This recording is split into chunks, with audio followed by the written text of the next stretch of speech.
SDPI vote സ്വീകരിക്കൽ vote ചെയ്യാൻ വരുന്നവരുടെ സ്വഭാവ സർട്ടിഫിക്കറ്റ് നോക്കാനാകില്ലെന്നാണ് MA ബേബി സഖാവ് പറയുന്നത്. വോട്ട് ചെയ്യാൻ വരുന്നവരെ സ്വഭാവ സർട്ടിഫിക്കറ്റ് നോക്കി ബൂത്തിലേക്ക് കടത്തിവിടാനാകില്ലെന്ന CPM general secretary MA Baby. CPMന്റെ ആളുകൾ ബൂത്തുകളിൽ ചെന്ന് പാർട്ടിക്ക് വോട്ട് ചെയ്യാൻ യോഗ്യരാണോ ആളുകളെന്ന് നോക്കി കടത്തിവിടാനും അല്ലാത്തവരെ തടയാനും കഴിയുമോ? വോട്ട് ചെയ്യുന്നത് ഓരോരുത്തരുടെയും അവകാശമാണ്. SDPI വോട്ട് സ്വീകരണവുമായി ബന്ധപ്പെട്ട വിവാദത്തിലായിരുന്നു ബേബിയുടെ മറുപടി. ആർക്ക് വോട്ട് ചെയ്യുമെന്ന് പ്രഖ്യാപിക്കാനുള്ള അവകാശം വ്യക്തികൾക്കും രാഷ്ട്രീയ പാർട്ടികൾക്കും സംഘടനകൾക്കും ഉണ്ടെന്നും ബേബി പറഞ്ഞു.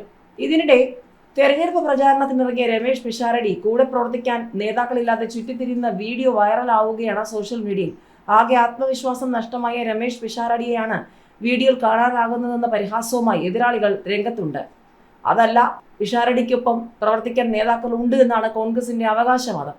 ഏതായാലും സ്ഥാനാർത്ഥി എന്ന നിലയിൽ പ്രധാന പണി സെൽഫി എടുക്കൽ എന്ന നിലയിലും ആയിട്ടുണ്ടോ കാര്യങ്ങളെന്നാണ് ചോദ്യം. കോൺഗ്രസ് യുവ നേതാക്കളുടെ സ്ത്രീപീഡന പരാതിയാണ് രമേശ് പിഷാരടിക്ക് പാരയാകുന്നത്. രാഹുൽ മാങ്കൂട്ടത്തിലിന്റെ ശിഷ്യൻ ഒരു സ്ത്രീയെ പീഡിപ്പിച്ച കേസിൽ ആരോപണം നേരിടുകയാണ്. പെൺകുട്ടി പോലീസിൽ പരാതിപ്പെട്ടയുടൻ അതുവരെ പിഷാരടിക്കൊപ്പം വീടാന്തരം നടക്കാൻ കൂട്ടുപോയിരുന്ന നേതാവ് ഒളിവിലാണ്. ഈ നേതാവിനോട് എന്ത് നിലപാടെടുക്കുമെന്ന ചോദ്യത്തിന് ഇത് വ്യക്തിപരമായ കാര്യമാണെന്നും ഇക്കാര്യം പാർട്ടി തീരുമാനിക്കട്ടെ എന്നുമുള്ള മറുപടിയാണ് രമേശ് പിഷാരടി നൽകിയത്.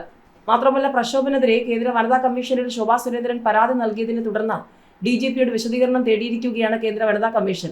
ഇതിനെതിരെ സ്ത്രീവിരുദ്ധ പ്രസ്താവന നടത്തിയതിന്റെ പേരിൽ രമേശ് പിഷാരടിക്കെതിരെ മഹിളാ മോർച്ച തെരഞ്ഞെടുപ്പ് കമ്മീഷനിൽ പരാതി നൽകിയിട്ടുമുണ്ട്. നേതാക്കന്മാരുടെ പീഡന വാർത്തകൾ പാലക്കാട് കോൺഗ്രസിൽ പൊട്ടിത്തെറിയുണ്ടാക്കിയിട്ടുണ്ട്. ഇത് കാരണം പലരും പ്രചാരണത്തിനിറങ്ങാൻ മടിക്കുന്നു.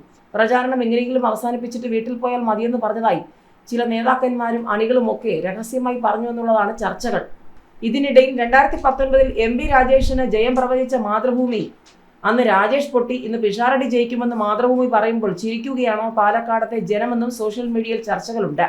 പാലക്കാട് 2019 ലോക്സഭാ തെരഞ്ഞെടുപ്പിൽ LDFന്റെ MB രാജേഷ് 41% വോട്ട് നേടി മൃഗീയ ഭൂരിപക്ഷത്തിന് ജയിക്കുമെന്ന് മാതൃഭൂമി പ്രവചിച്ചിരുന്നു. ആ തെരഞ്ഞെടുപ്പിൽ UDFന്റെ VK ശ്രീകണ്ഠനോട് രാജേഷ് തോറ്റു.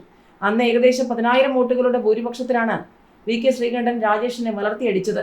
41% പോകട്ടെ, 38% വോട്ട് പോലും രാജേഷിന് ലഭിച്ചില്ല. ഇപ്പോൾ ഇതാ പിഷാരടി വിജയിക്കുമെന്ന് പ്രവചിക്കുമ്പോഴും മുൻപത്തെ ആവർത്തനം തന്നെയായിരിക്കുമോ ഇത്തവണയെന്നാണ് പുതിയ സോഷ്യൽ മീഡിയയുടെ ചോദ്യങ്ങൾ.